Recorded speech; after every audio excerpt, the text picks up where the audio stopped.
Hello, it's Alexandra Morton here on December the 5th, 2013. 2013 has been an incredible year. We've done films, science, research, and taken the Minister of Fisheries and Marine Harvest to court. All of this work is very expensive, and so I'm going to give you a brief rundown on what we've done, and if you would like me to continue, I'll need your support. In 2013, we released the film Salmon Confidential. We put it online for free, and Twyla Roskovich and I toured 40 communities showing this film. There was a lot of amazing discussions. Dr. David Suzuki approached us. He wanted to help, and so we did a showing together in Vancouver. This film was shown at the Vancouver Film Festival. There's been news articles about it. Mercola, the biggest health website in the world, profiled this film. Then in July of this year, I'm very proud to say I co-published the first scientific paper on the Piscine reovirus in Canada, in British Columbia waters. This virus is so unknown in British Columbia that Twyla Roskovich went back to Norway and incredibly was able to interview the world's leading experts on this virus, and she produced a film on this as well. Both of these films can be seen at salmonconfidential.ca.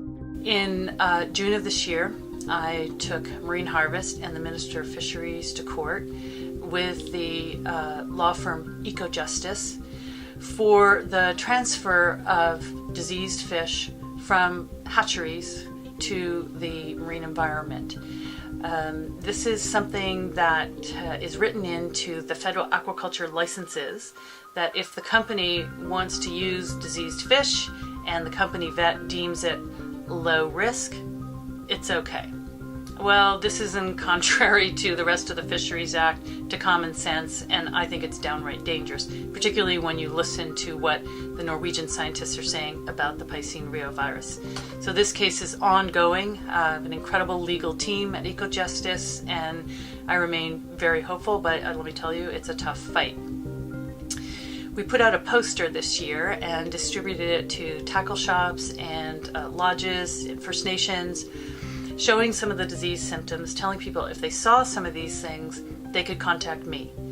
As a result, a lot of reports came to me about yellow salmon. I got down on the river, and with the volunteer effort of two incredible fishermen, I spent 5 days in the Lower Fraser going over the riverbanks and assessing these fish, got samples to the lab. Yeah, they're yellow. Their cartilage in their head is yellow, the parts of their hearts are yellow, their spleens are enlarged, their livers are enlarged. There's clearly something wrong with these fish, and we're trying to figure out what it is. When reports came into the news about the unexpected collapse of the Skeena sockeye, I immediately called up my A-team, Jody Erickson, Farland Campbell, Tavish Campbell. They dashed up to the Skeena watershed. There they met with First Nations and lodge owners and were able to fan out over the watershed and sample these fish. We don't know if viruses, exotic Atlantic viruses, are a problem for the Skeena, but somebody has to check. This needs to be looked at. This is an extremely valuable stock of fish. We have very excellent methods at this point. We get these samples to the labs immediately, and I continue to work with the best labs in the world. This is very expensive work. You cannot enter remote watersheds on a dime. My feeling is that I am doing government's work on this issue. In 2014, we want to continue the science. We really need to nail down what is happening with this influenza-type virus, ISA virus. There's a lot of controversy around it. We also have been in touch with Norwegians who are very concerned about the toxin levels in farm salmon.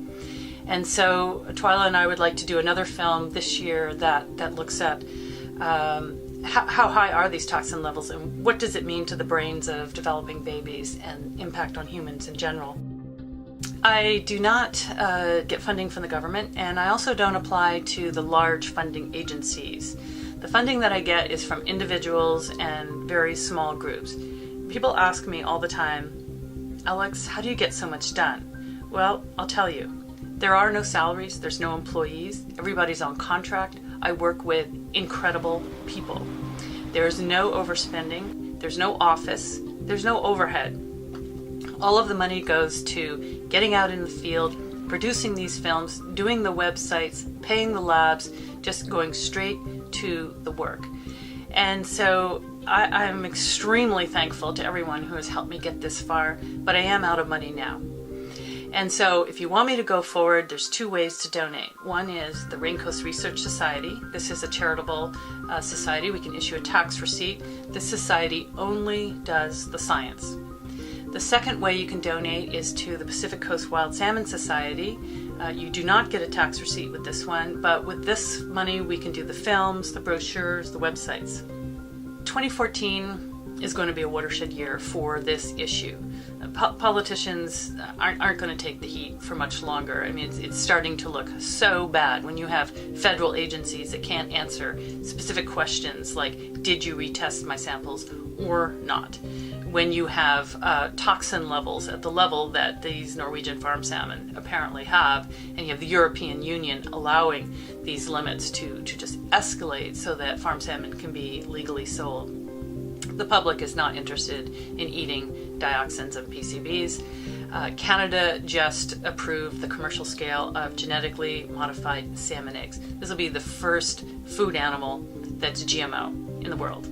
So there's a lot to be done, but I think 2014 is the moment when we will finally resolve this issue, get this industry out of the water, away from our wild salmon, and move on to something much more brilliant, both in aquaculture and also in restoring our wild fish. I hope to have your support in the future, and if I do have it, I'll go forward.